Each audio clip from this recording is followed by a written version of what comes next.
Solutions are composed of a solute dissolved in a solvent. For example, in a solution of table salt and water, the table salt, or sodium chloride, is the solute, and water is the solvent.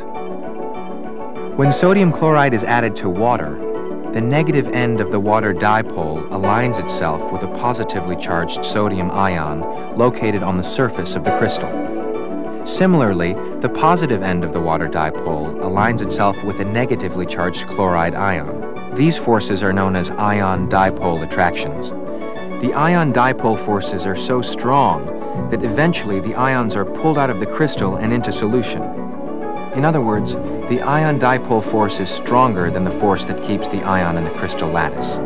Once the ions are pulled from the crystal lattice, solvent-solute interactions take over. The negative ends of water molecules completely surround the sodium ions, and the positive ends completely surround the chloride ions. This process is known as solvation.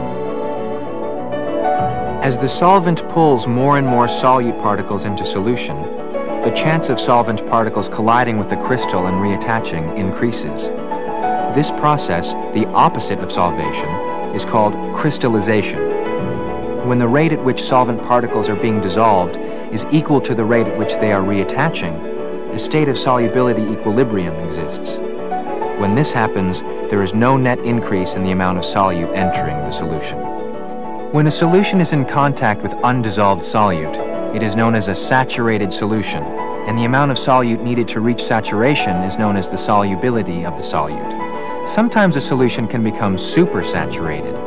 This means it contains more solute than is needed to form a saturated solution. A supersaturated solution can be prepared by heating a solvent and dissolving enough solute in it to create a saturated solution.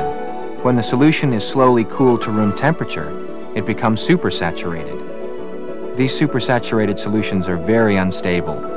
With the addition of a tiny crystal of solute, crystallization rapidly occurs.